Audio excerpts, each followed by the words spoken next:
We're beginning the broadcast, so attendees will start coming in.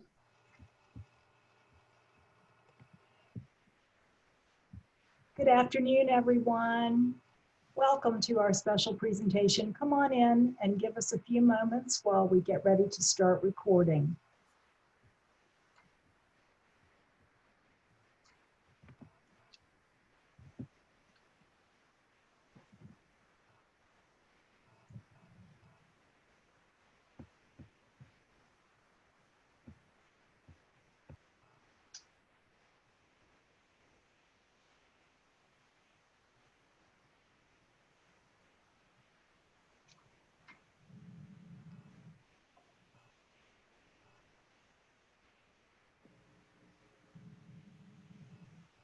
Hello, if you're just arriving, welcome. We're glad you're here.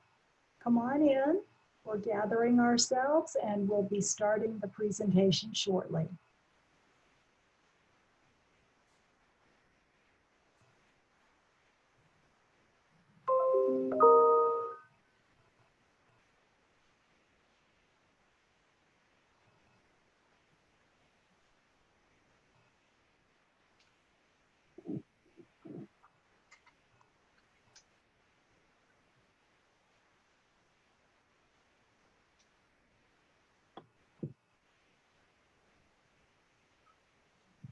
Hello, everyone. Good afternoon. Welcome.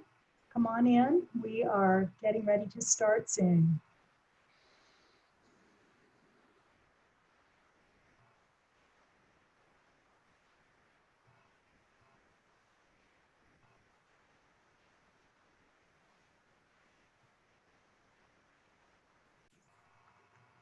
Good afternoon, everyone.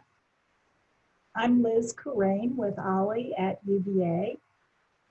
It's my pleasure to welcome you to our special presentation this afternoon, the Memorial to Enslaved Laborers at UVA with Dr. Shelley Murphy.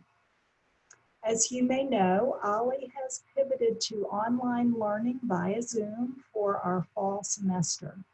We have some excellent university-level short courses coming your way, taught by OLLI's extremely gifted instructors. A few key details to let you know.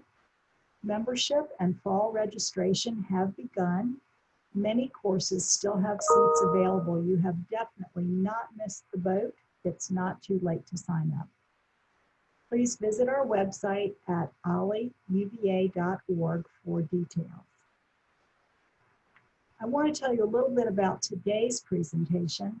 Unlike most OLLI courses which are interactive, today's presentation is being offered in a webinar format. This means that you can see and hear the presenter, but your microphone and camera will remain off. If you have a question for Dr. Murphy, please click the Q&A icon in the center bottom of your screen, type in your question and your name, and press submit. I will present the questions to Dr. Murphy in the order in which they're submitted at the end of her presentation. Shelley Murphy, also known as Family Tree Girl, believes that everybody should know where they come from and who their ancestors were. This spirit has animated her work as an avid genealogist for over 30 years, and especially her work with the UVA Descendant Outreach Program and the UVA Memorial to Enslaved Laborers. Dr. Murphy is a recognized authority on genealogy who presents workshops at local, state, and national conferences. She's also a coordinator and instructor at the Midwest African American Genealogy Institute and serves on the board of directors of the Library of Virginia and the Albemarle, Charlottesville, and Fluvanna Historical Societies. We are beyond thrilled to have her speak today, of all days, on the Memorial to Enslaved Laborers at UVA, and about researching the descendants of the enslaved whose labor was used to build UVA. Dr. Murphy, thank you so much for being with us today. Over to you. Thank you. I appreciate the opportunity to be here. So I'm going to go pull up my screen right quick. And that going. Hope everybody's doing well today. So I'm going to start off with my thoughts and feelings of what happened and how I got there, and then show you what my plan and things were and how I conduct this type of research. And let's get the screen show. So here's the overview. I'll talk about 2007 and what the university had done. You know, what I do, what I know, having a basic understanding of slavery, understanding the challenges that might be faced, had to come up with some strategies, and what was my plan and some of the happenings that were in place and still possibly that could happen, and what happens going forward with the memorial and the research that I do. So the University of Virginia Board of Visitors did an apology for slavery back in 2007. So there were students that objected and felt that wasn't enough, and that there was just a small plaque that recognized some of the enslaved laborers that had worked at the university. So there was a student group that was formed, Memorial to the Enslaved Laborers, and they were getting engaged and getting awareness, learning about what was going on, what had happened. And so programs started coming up. And then there was a design competition. Once everything got approved, a design competition to see, you know, the options that a memorial could actually be placed on grounds. Matter of fact, if you look at the logo on the right, one of the descendants of the enslaved laborers designed that, and that actually was on a t-shirt and etc. And it represents the tree, the roots, and of course the descendants. So partly in that response, President Sullivan at the time, back in 2013, put in place the President's Commission on Slavery and the university. I actually retired locally from a nonprofit in December 2018. And again, I was taking clients and still doing a lot of presentations and things.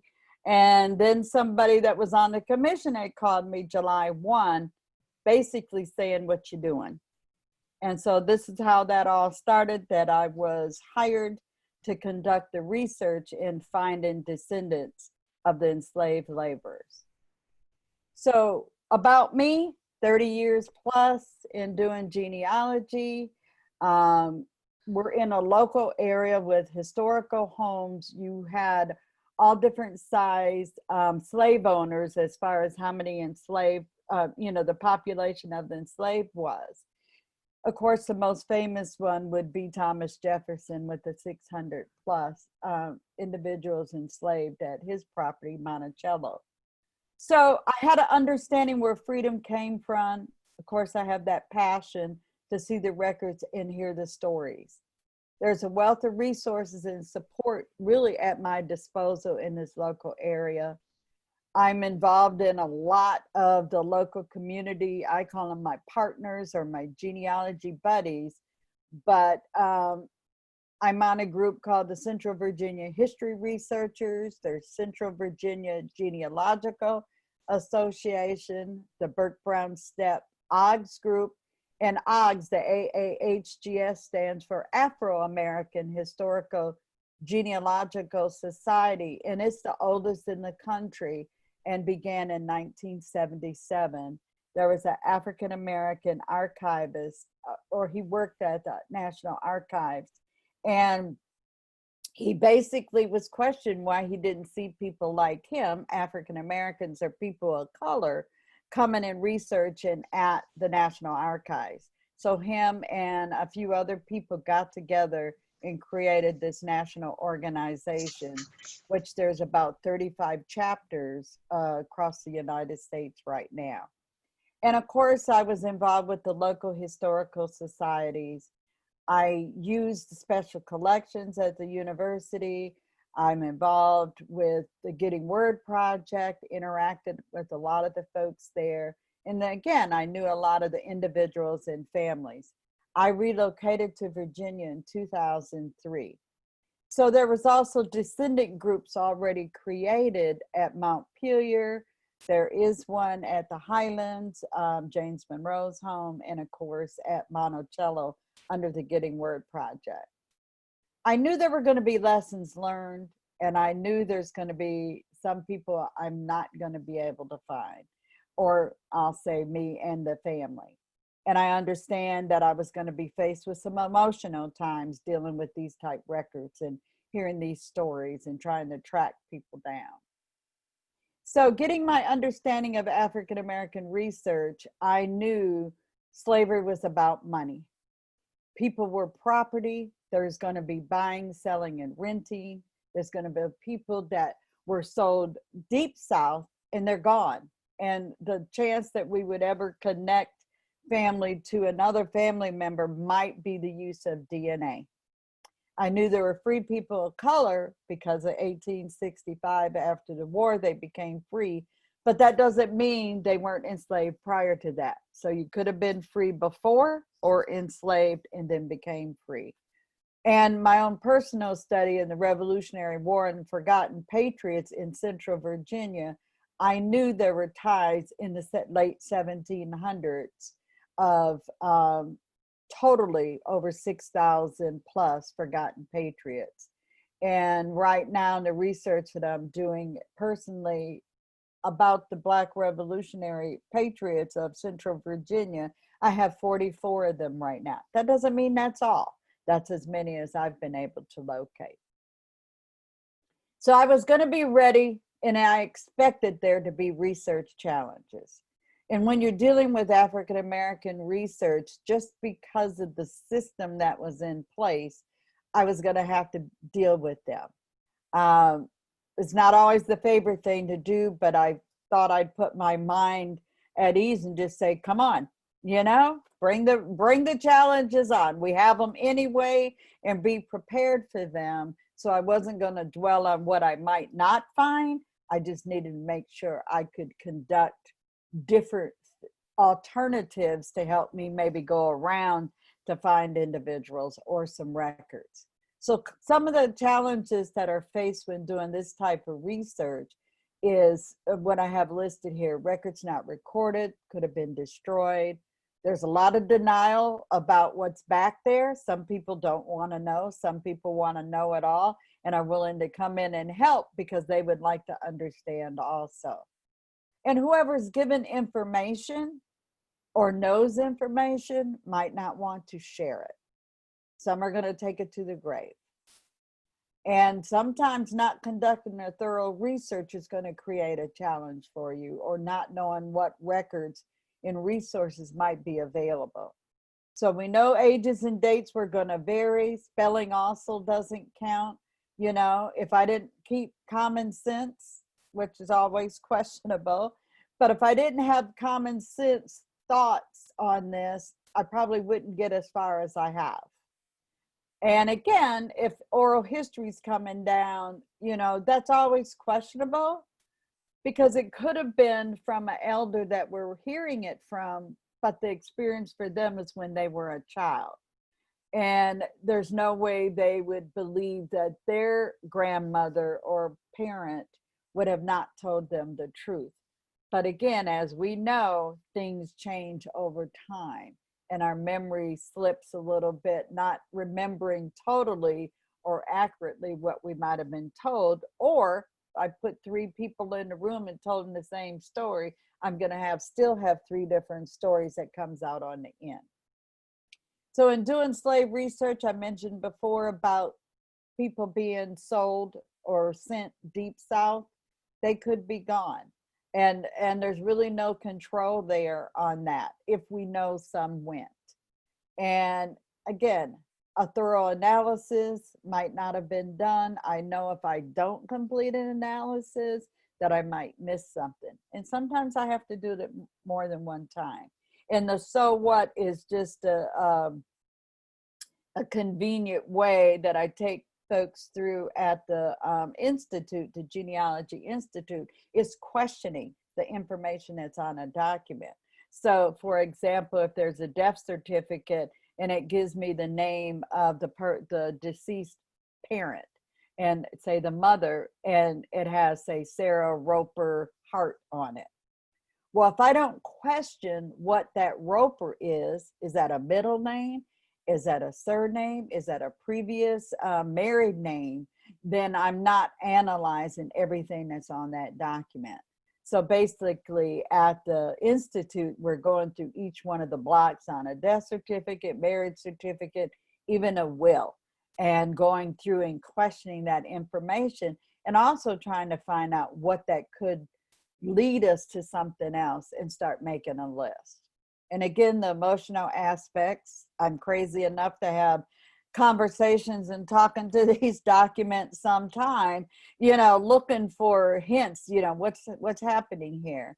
And of course, DNA, I'm not into with this project, but if the families have done it, I can help them a little bit, or at least find resources, you know, people to contact for them, you know, on that aspect. And one of the biggest challenges that all researchers during, if you're doing slave era research, is the 21st century thinking. And what I mean by that is what we know now is not what they knew in the 19th or the 18th century. And we take that, and it comes with a little bit of judgment, a little bit of attitude, which there's really no room for that, because what we've experienced and what we have, you know, available to us now as researchers, or if we're the family historians, nothing, there was even no glimmer of anything that we have right now would have been back then during the time that I'm looking for ancestors. So again, I have to keep my today thinking out of it and try to deal back. Where's this? Where's that? What did they do? Are they really married? Did they just live together? Whatever. Okay.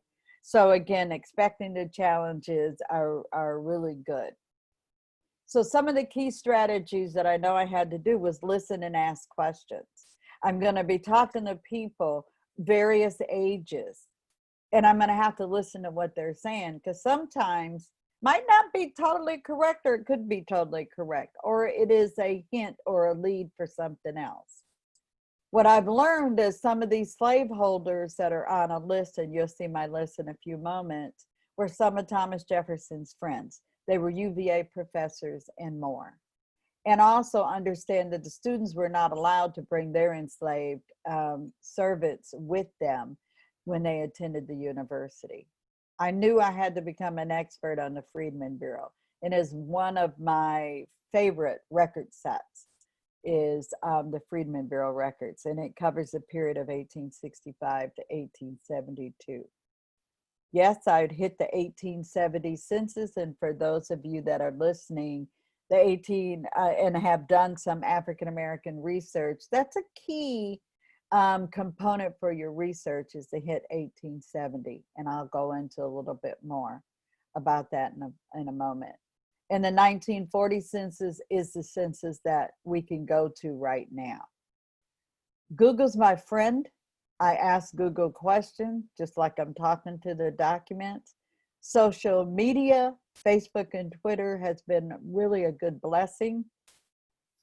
A lot of interactions, a lot of contact is through there. And it seems to be spreading information about this project is actually being spread more through social media than it could be in a traditional thought of a flyer and things like that. I do use the online databases like Ancestry and Family Search, but there's tons of them, but those are probably two of the most known.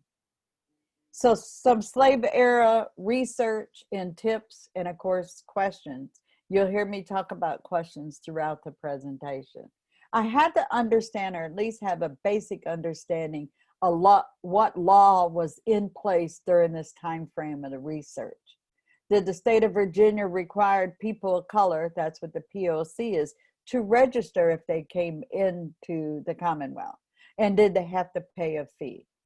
Ohio, I had ancestors of my own that left out of Pennsylvania and came into Ohio, but not all of the counties made people register, and the fee was $500 because the state or the local government wanted to know who was there and who wasn't.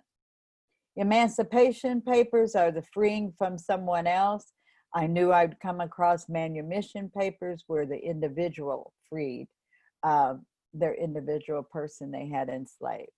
There's slave narratives out there. There's family genealogy records. I could find bill of sales, look for the plantation records and inventories. And of course, if there were city and county directories, I might be able to track people. Because understand, I start from one point and go to another, but I might have to go even further and then come back to the past. So of course, records at the courthouse, look for wills, probates, go to city halls, anywhere there might have been public notices. Newspapers has been a great resource for sales if if that's one of the ones I'm looking for. And I need to be aware of what slave research had been done, already completed, and that was successful. They might have had some strategies and things that I'm not aware of or had not ventured out to tap into that resource. And I wanted to stay tied to the local genealogy groups and historical societies and find out who else is doing this type of research. So the question would come up is, where are the records? Where are you finding things? Well, number one place is going to start with the house repository. And if that doesn't make sense, I'm just saying, who's the oldest person alive in your family? What's in the house? Do they have pictures? Do they have original documents? Where's the family Bible? Where's the photos? My mother is still alive. She's 90 years old. There's 24 or 25 albums in this house. So if something happens to me, somebody needs to come and get them, which that's all designated out and everything. But again, you want to access what is available to you and that you would have access. You got recorded property records like inventories and any kind of tax records that might be at the local courthouse. And you'll hear me keep saying about local, and there'll be a slide coming up again about being local. Of course, the historical societies, your public libraries, and your archives. I've got to find the plantation owners and who were their neighbors. Use the FAN principle by Elizabeth Shown Mills. That F is for friends, the A is associates, the N is for neighbors. So that gives me a frame of work to look at when I'm coming into a county and saying, okay, I see them on the 1870 census. Well, who's the neighbor? Oh, wait, were these neighbors also born in Virginia? Or did they come from somewhere else?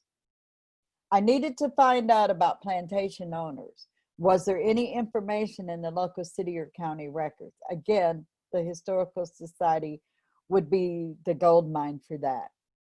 I keep Jean Cooper's book not too far from me. And her book is called The Index to the Southern Antebellum Plantations. She is a librarian at the Alderman Library on grounds. And in her book, she went state by state down to the county level and named the plantation owners. And you could reverse it and go by county. That was a valuable tool to be able to come across. I've known Jean since I've been in Virginia, and we're in a lot of the same groups. I also keep the Slave Birth Index close to me. The Slave Birth Index came about in the Alexander Library, put in a special project where that was all indexed.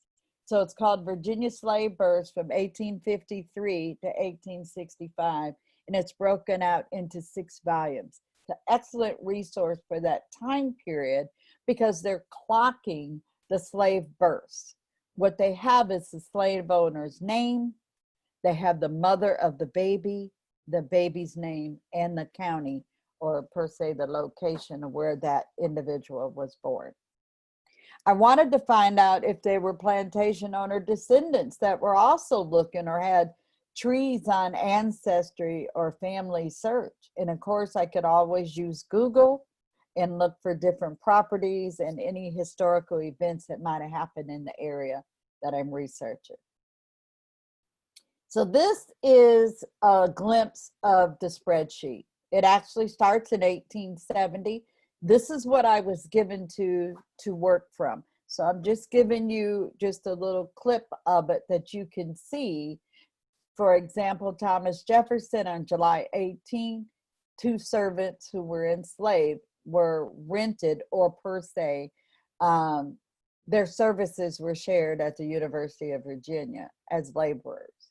And you can come down, I'm working on Mary Dangerfield, and actually her husband had died. And following, I've got her will, because I'm trying to find Willis and Warner, where you can see that they are the 2 enslaved individuals that were rented to the university back in 1818. And so on and so forth. But you could also see, look at 1818 in April, I don't have a slave owner's name, and I just have a first name only for someone that is enslaved, and that person was a runaway, which is already telling me where to start my plan to find Gilbert. Runaway, got to find for the newspaper ad, possibility. We know they're enslaved. So what the university did, or the project that was done, was they looked at the financial records, and everywhere there was payment for labor, this is how they created the list. My list has over 2,000 names on them, but the university had 4,000 to 5,000 enslaved laborers over time. So I'm only dealing with a couple thousand. And again, here's another piece of the list in 1825, dealing with the Brockenbros right now, because there's more than one. And you'll see an example later on one of the slides with the Brockenbro. But again, you got names here, they're enslaved. Later on, when it gets to 1860 something, you'll see free. But it tells you what they were doing: blacksmith, quarry work, could have been a cook, a laundress, or maybe they worked on building bricks or doing something with water. And again, it outlines whatever was in the financial records. So again, if I reference that this is on my list or this, that, and other, this is where I work from, which there's also a website called Jewel, J-U-E-L, and it's Jefferson's University Early Living. I think it's a proper title, and I might say that incorrectly. But it is called Jewel, J-U-E-L, and if you put UVA in the search box on, the internet, it'll come up. You can research slave owners, you can research the enslaved, you can research the overseers. They have done a fabulous job building this website. So I really appreciate that, because that's a resource for me to follow. So again, I work from this guide. So another strategy I had to come up with, and I had done slave era research for clients and things, but this is a little more intense because I'm not looking just for one person. I'm looking for hundreds of people. And so I just started at the beginning of the list and coming down. But if you realized on the list, I had only some of the names, I had the slave owners, some I didn't. Some I had first name only for the enslaved. And it wasn't, and the ones that had a surname wasn't the same as the slave owner. According to FamilySearch.org, or Family Search, which is the Mormon Church, Jesus Christ of Latter-day Saints, in their records, in their collections, only about 15% of the enslaved took the slave owner's name. So that is not an automatic, but it could be rare that they did take the name. I have not been that lucky. A few of them have, but most of them have not. You don't know what name they've taken until 1865, when I talk about another record set, that they have that opportunity to pick their name. if you'll notice when on the two screens that I showed you on my list, there was no location. So number one, I don't know what county I'm looking at. I don't know where these people are from. I know where Thomas Jefferson's from and the names I was familiar with, and would take the assumption that their plantation was in Albemarle or Louisa or, you know, the area counties around here, because as I mentioned earlier, it seemed like a lot of these folks that rented their slaves to the university were friends of Thomas Jefferson, James Madison, you know, just because of the area we're in, we're in.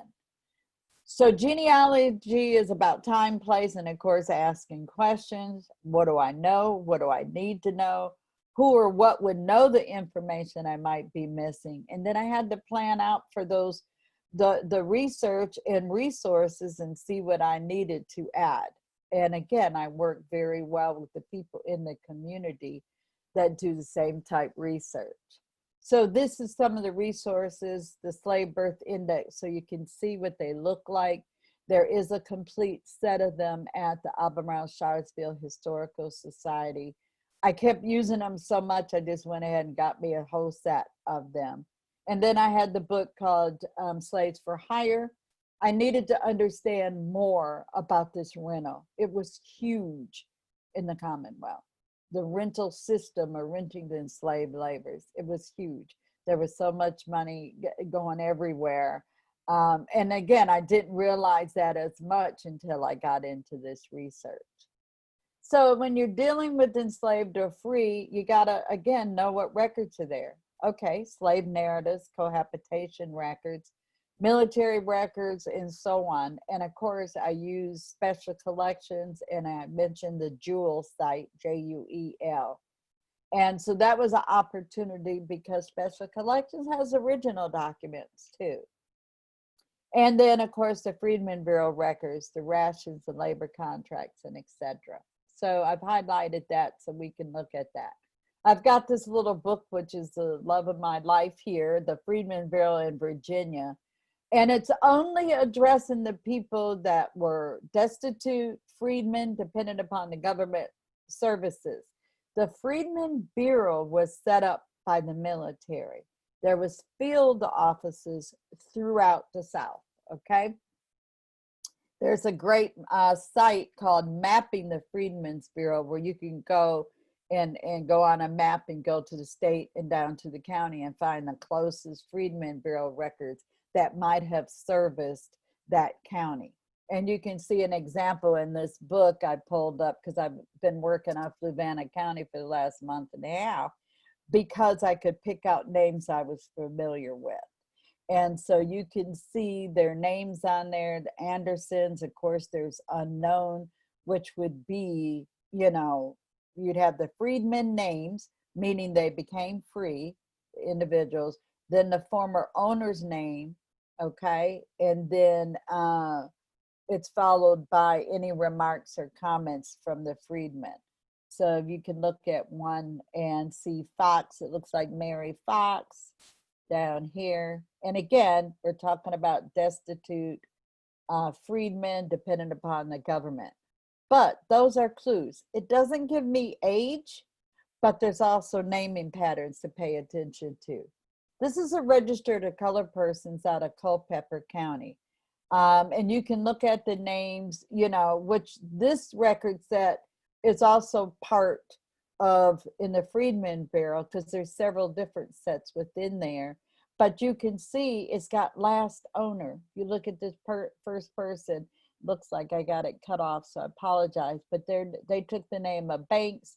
They're in Orange County, and they were a farmer, and their last owner was Colonel Slaughter, and so on and so forth.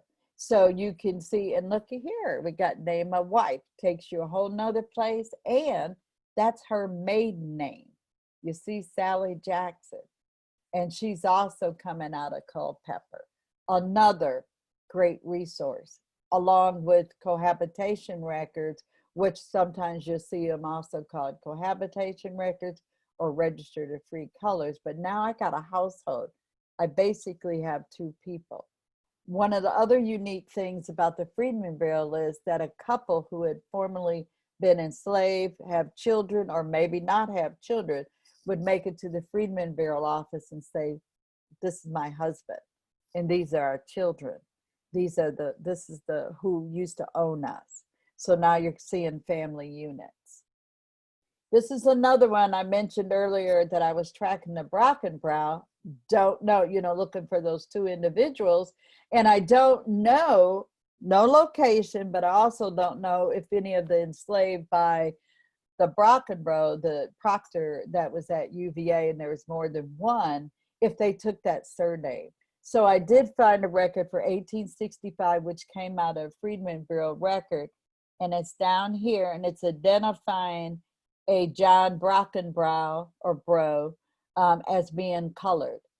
That's a whole nother resource. I keep a list around me in other presentations of identifiers, all the different ways that whoever is the holder of the record identified people who were of color, different races, or whatever way you want to call it. And they're saying he's colored. And of course, this is a Freedmen Bureau record, so it's 1865 or sometime up to 1872.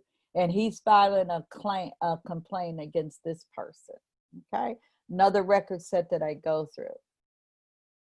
Here's another one, a record of contract and indentures made binding when they were binding out colored children that were minors, or colored minor children, as the top of the document says. And so you can look here, CP Sneed, and they're saying they're white. And then we got colored Philip Dangerfield, which I'm tracking the Dangerfields right now, and found them in Essex County, because again, I don't have location until I work through this. So it does take time. And so that gives me another set of names. I'm sorry, that flipped. And so you can see some other names that are on there. Shepherd, there's Johnson. This happens to also be Savannah County as well. And again, because last month or so I've been concentrating, trying to narrow down the focus. So we got the regular census comes out every 10 years. Basically, federal census, federal documents. Some states have state censuses. They started in 1790, and right now we are able to access 1940. In April of 2022, 1950 census will come out. This is an example of a labor contract. And what it was, we have Ephraim Smith, who was enslaved by Tucker Coles, verified, documented. And that was through 1860, a state record when Tucker had passed. Well, this labor contract is dated in March of 1866, and it's going to be between Ephraim Smith and Peyton Coles, which Peyton Coles is Tucker Coles' brother. And Tucker Coles and Peyton Coles' father was John Coles. They were a large slave owner and also friends of Thomas Jefferson. So this says, here's the contract, basically how much he's going to earn and so on. And then down here, you can see Mr. Smith's mark right here. And for those of you that know Mr. Eugene Williams of Charlottesville, this is his great-grandfather, Ephraim Smith, on his mother's side. So we also know during this 1866 to 1870, we got the war ending, freedom's coming, you got a labor contract, and Ephraim lives to 1870, which is really critical. All right. Whoops, did it change? Okay, so I have rules that I teach my students on genealogy research at the Institute. Follow the money, the land, the water, the community, and the faith of the people. It should help you get through a few more things, or at least be open to these type documents or what's available that shows money has been, some transaction. What records are available that identifies land transactions, buying and selling or renting. Water, any migrations. You got to follow the water, because people are not traveling too far from water, because their animals need to also drink if they're migrating. And of course, the community and the faith of the people. Another tip, this is totally prior to COVID, you know, and my job was not to stay just strictly online because your research can't all be done online. It's just almost impossible because you have to access the local resources or institutions or records in order to put them together with what might have been scanned, okay? So this is an example of me taking notes, and yep, that's a cup of coffee and a glass of wine, because this is an addiction as well as doing this research. So I do hours and hours at a time, but a lot of times I start writing it out. And if I'm tracking a family, and so this is just two different families, but if you look over here on the right, and I'll show you a little bit more, Socrates Chapman Maupin was a professor at UVA, and I tracked the Maupin family back to France, and then when they came into Williamsburg and so on and so forth, and up to Albemarle, and then I could get down to, you know, who was marrying who, and this, that, and other, because there was a naming pattern going around in this family, and one of the local residents, we were able to connect his family, and I'd known him for years, and that is Lorenzo Dickinson. And on my last slide is actually some resources, because he does, as a local filmmaker, does a lot of local films on historical aspects and around families around the Central Virginia area. And so he found out that he was connected to an enslaved laborer named Dabney, and Dabney was a common name coming through this Maupin family, because one of the Maupins married a Frances Dabney, and I'm talking about the 1700s or something. And then you start seeing the Dabney name come up, and then it went into Sam and Lucretia Durrett had a child, and his name was William Dabney Maupin, and that's like Lorenzo's third great grandfather. And he also had, William Dabney had a brother named Garland. You can see my little note on Garland, because we have Garland in Albemarle County as a surname, and then we got people with that as a first name. So we were able to connect based on Socrates Maupin, you know, paperwork, that he had Dabney and he was on the list.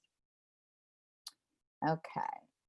So I knew my learning had to continue. I had to keep going with, you know, learning about this, because it's going to be different in different areas. Excuse me. And so I attend conferences still, just completed an couple institutes, and also even won an award for the work that I'm doing with the Sons and Daughter of the United States Middle Passage, but for the work that I'm doing on behalf of UVA. Where do I go find descendants? Social media. I mentioned that before. This is the page. Here is Finding the Enslaved Laborers at UVA. People can follow what I'm questioning, what I find. They also can see the interaction between me and a descendant or a possible descendant, or we're sharing information. I do a lot of Zoom meetings and hold them where I used to meet in the coffee shops or at Jefferson School, the Heritage Center, African American Heritage Center, but anywhere that I could meet. It could be at the Historical Society, where if they were associated with Albemarle, then I had access. Or maybe it was in Louisa or Orange, or even in Buckingham. You know, wherever I'm at, I try to be close to Historical Society, because they could have information on this family as well. So that's the page. That's also a glimpse of the memorial as well. So part of the plan was for me to come up with an intake. My former job, I worked for a local nonprofit, and everything that tied to funding had an intake form that we had to document. So you can look through and see the questions I was asking. What's your name? How do I follow up with you? And who's your parents? And what are your grandparents' name? And to include the birth location. Excuse me. I also had put together a descendant leadership group that works with the university with the Memorial to the Enslaved Laborers Committee. And so they're getting input from the descendants.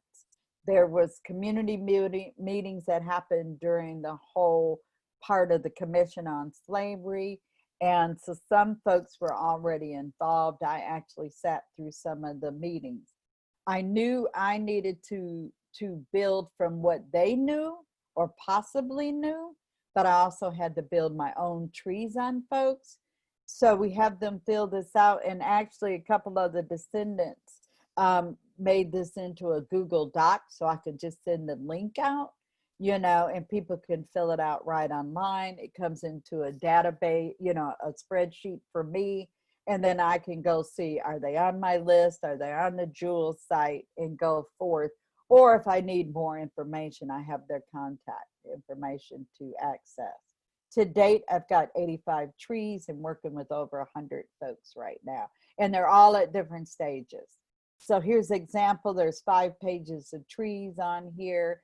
My own personal trees are also on here, which I have about 10 or 12 that I manage, but there's about 20 on each page. So you can see these are families names that are from my list.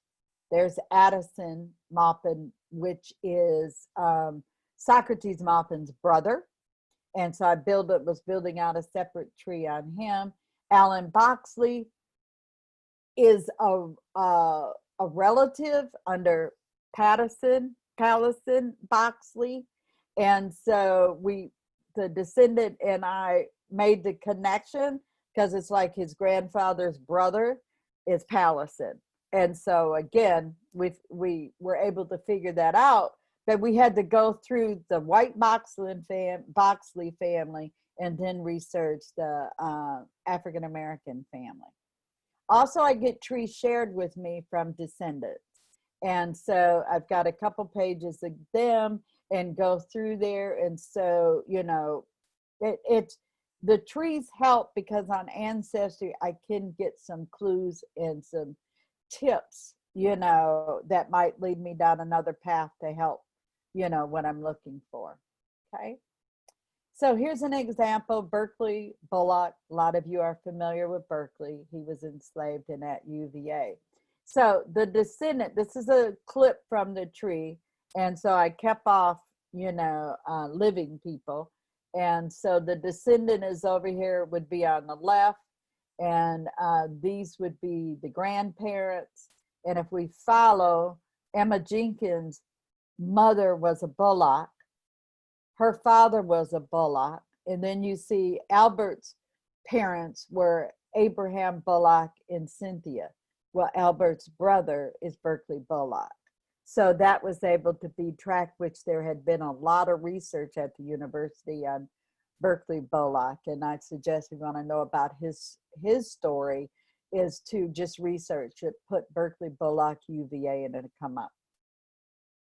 So I knew about more records. I wanted to stay focused in Central Virginia. There's a list of the counties there. Again, historical societies, courthouses. There's a review of the 1790 to 1940 census that are out, the Freedman Bureau records.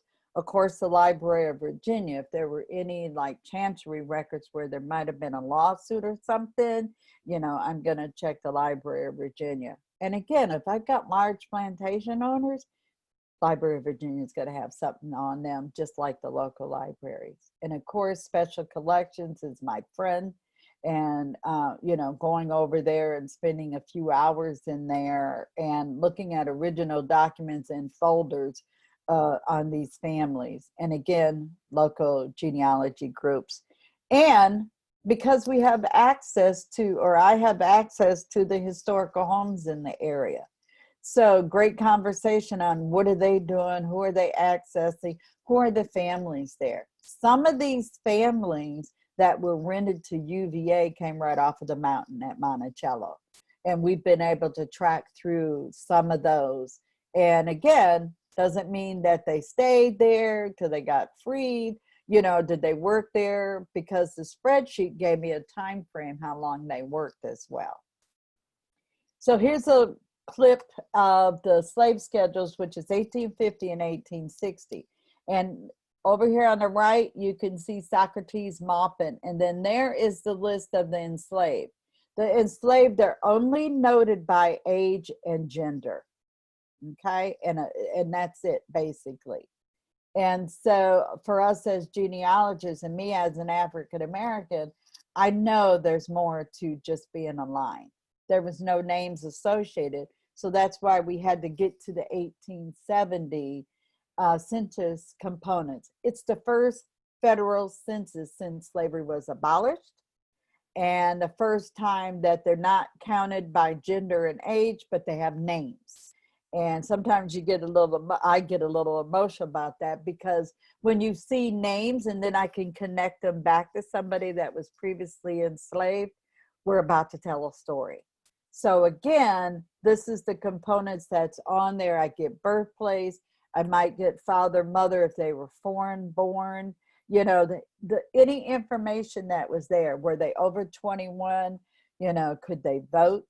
You know, were they native born? Just what information. Now, I will say this, I've been doing this a long time. The census is also, any census is also one of the most inaccurate documents, but that is the first thing we go to because it is one point in time. This is what it looks like blank, and you can see names, age at the last birthday. So these things are all clues. Did they own any property? You know, where were they born? And what about their father and their mother, and so on?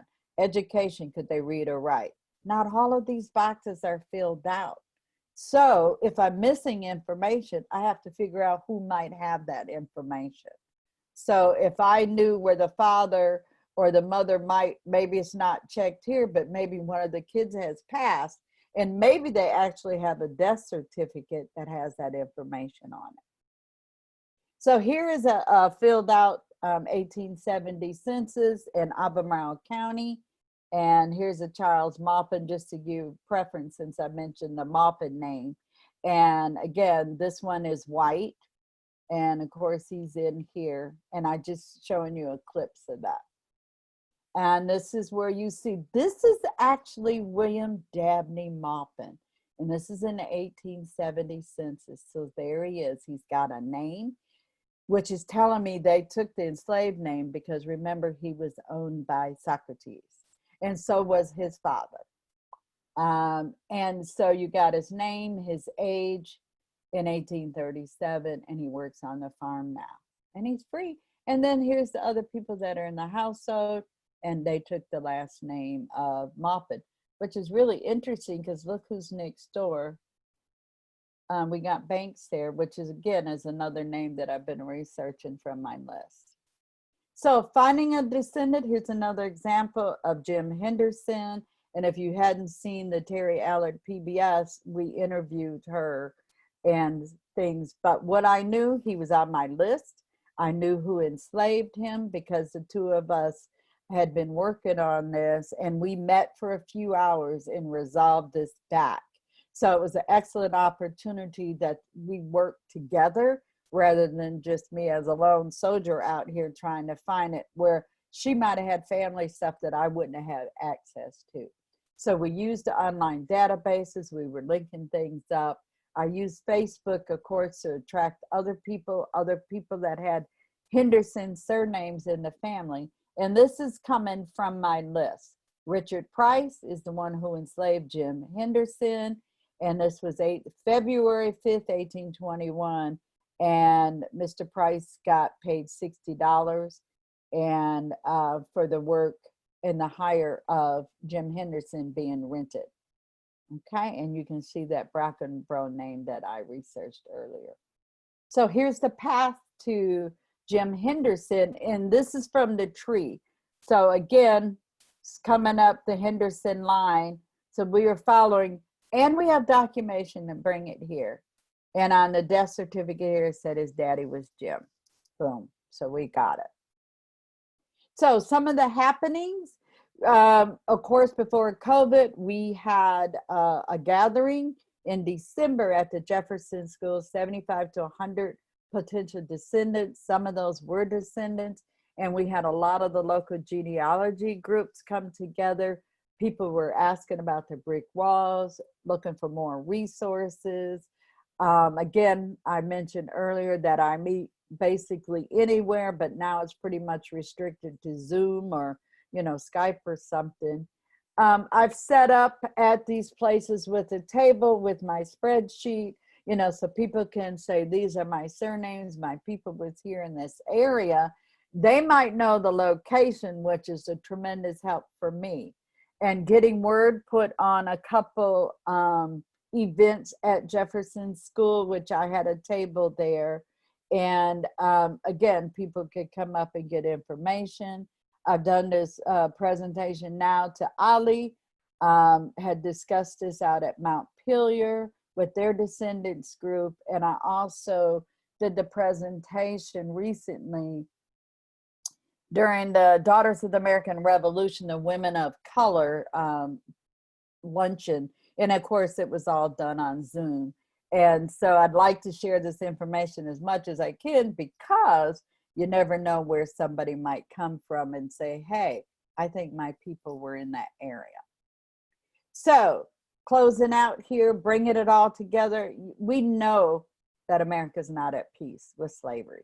We know we're in a little chaotic state right now, very much, not little, shouldn't lessen that. And the emotions go up and down when I'm working on this research or dealing with family, especially if maybe we find somebody with a bill of sale, you know, and it's a little rough, you know, to be able to say my third great grandfather, you know, was worth only $450, you know, how to understand that system. And again, African American research is going to take a little bit longer, in most cases, probably 90%, just because you have to do the white family or the slave owner family just as well as the enslaved. And so it's working with both. And I'm experienced as doing the European research for my own family as well.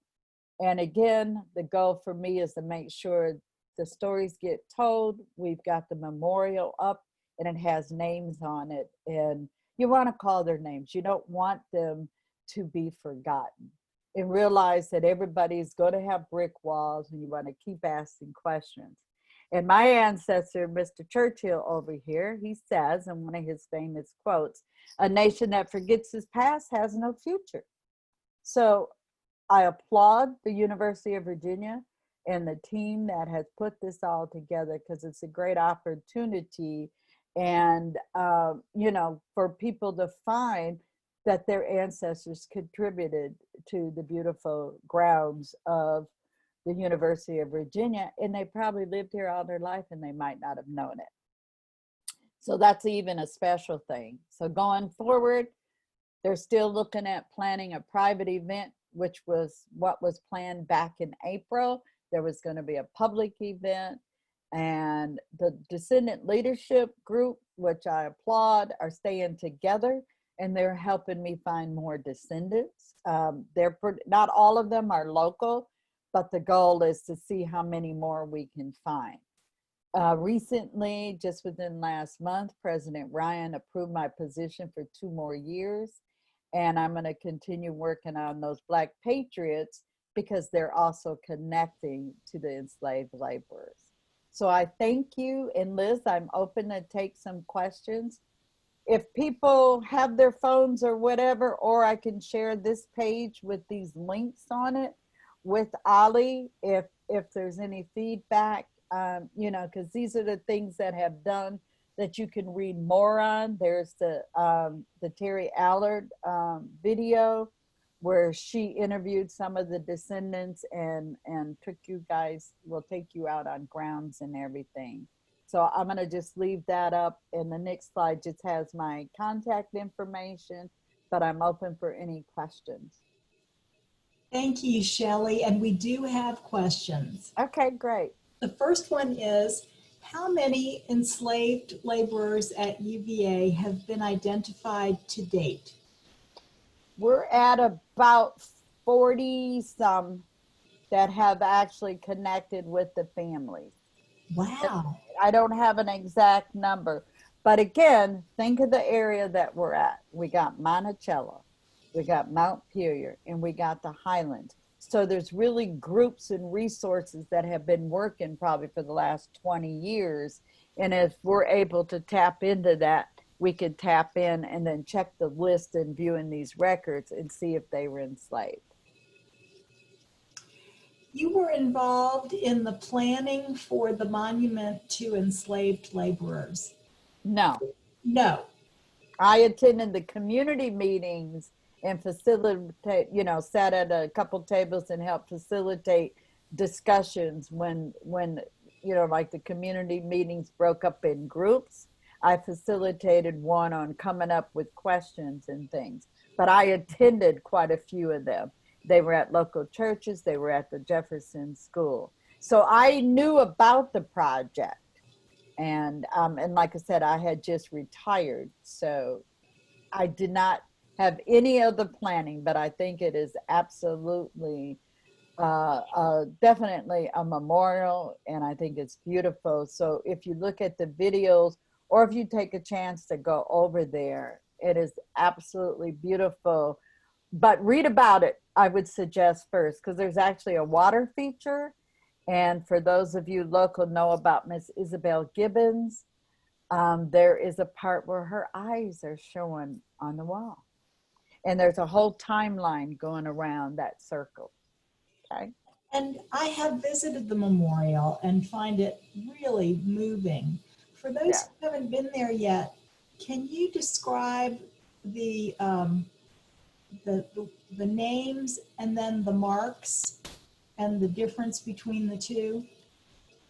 And the marks as far as, which marks are you talking about? Where there's my impression was that there are cuts in the granite for someone whose presence was known but who doesn't have a name. Correct. Yes, it's unknown.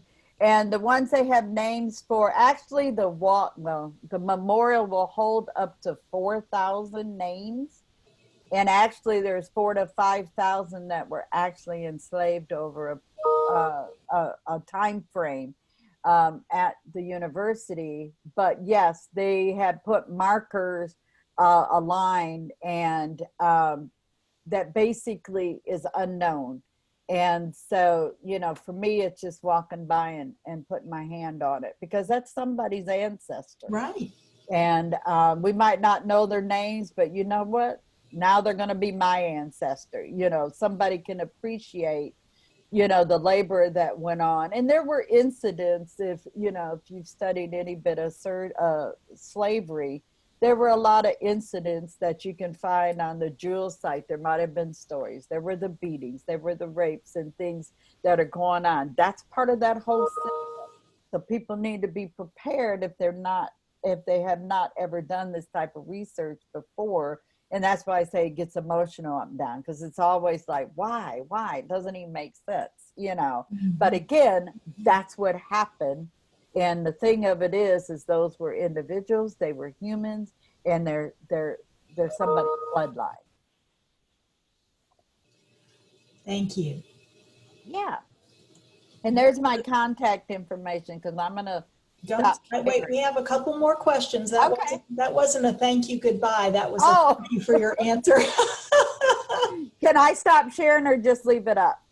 Oh, you can stop sharing. Sure. Okay. You noted that laborers for hire was a frequent thing in Virginia. Was it more prominent in Virginia than in other southern states, or was it equally common everywhere? To my experience, it's equally common. It's just that I was able to find, what happened here? I'm going to stop my video because I don't know what happened. But it was equally, it happened in other states that I researched where, for my own family research and the enslaved ancestors. Again, I do a lot of West Virginia, which is Virginia. And it was just really prominent here And there's probably other books on it. I've only read that one book, and it was just big business. And there was a lot of money being made. And you saw Thomas Jefferson even, you know, I didn't see money with his transaction, but he sent two people. So I've made two attempts to try to find who those two people were, because he was so meticulous on his records. We might be able to find the names of the two, where we know the other ones that came forth, you know, from Monticello and worked. And so, because some of them had specific skills and trades that they were trained on, and they were used, carpenters, you know, the brick masons and things like that. Here's another question for you. Are you familiar with the work of Professor Lewis Nelson, the Vice Provost for Academic Research and Professor of Architectural History at UVA? I am, and his new book. His new book, right. Apparently, I haven't read it, but the questioner says he goes into great detail about enslaved laborers. Correct. Correct. Yes, very familiar. Met with him several times, and he's my actual direct supervisor is Dr. Kurt Van Dyck. And then that team that worked on, you know, part of the memorial and now the age of segregation, Dr. Lewis is there. Dr. Lewis is also on the Memorial to Enslaved Labor Committee that's still meeting once a month right now, and looking forward, what are the options that we're going on. So you got some of the descendants on there, and you've got the university and community members all at the same table, which, you know, that's how you do it. You know? Right. Yeah. You have spoken, this is the last question for today, Shelley. You have spoken a couple of times about the emotion in the work, when you've used the 1870 census, when you discover a deep connection. Is there one kind of profoundly moving experience that you've had that you'd like to share? I'm glad that my video is not showing, because it came up and said spotlight. So, because I tend to tear up. Yeah, James Barber, who becomes the, okay, thank you, becomes governor. Let me get the cancel spotlight on and see if that gets rid of it. It doesn't. So it's trying to undo my stuff here. But anyway, James Barber actually purchased a 12-year-old, and her name was Priscilla. So right then, even though my kids are adults, that was a hard one for me. He purchased her from in Richmond at the auction block. She was born in Gloucester, but 12 years old. That was a hard one. And the descendants of Priscilla, they saw the document, you know, and some of the relatives are up in Canada, and that's some of the furthest descendants I have is in Canada and Texas so far, and other states, but as far as distance wise.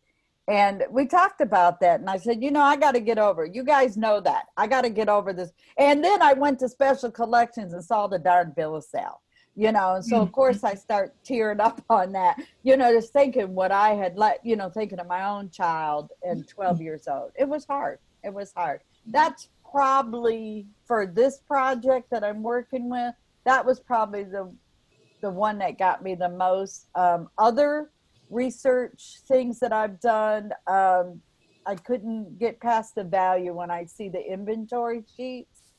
The dollar value is always troubling. And there was one female, and I had just attended UVA, and they had Dr. Raina Berry on, and she was promoting a book, A Pound of Flesh, you know, and stuff. And then we come across this sheet, myself and another researcher, and the person was $300.50.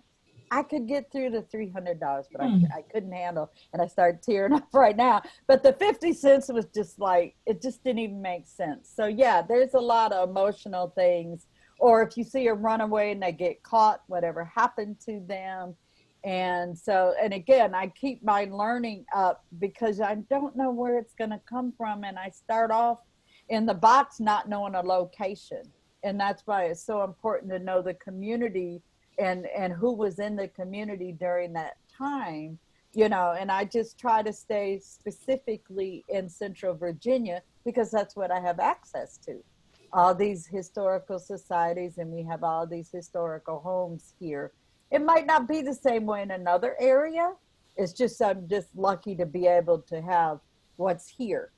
And a lot of history that's been shared and a lot of research is done by locals as well as the university.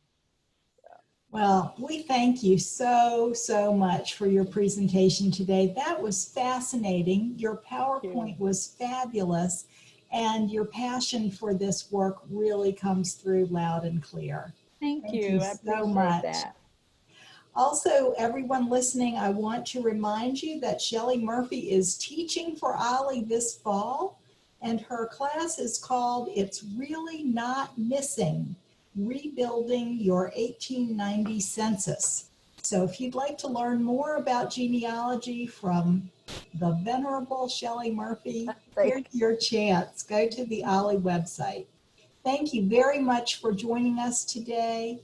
This has been wonderful. And Shelley, here's somebody writing, thank you for this incredible presentation, Shelley, from Carol Rasco. Thank you. I appreciate that.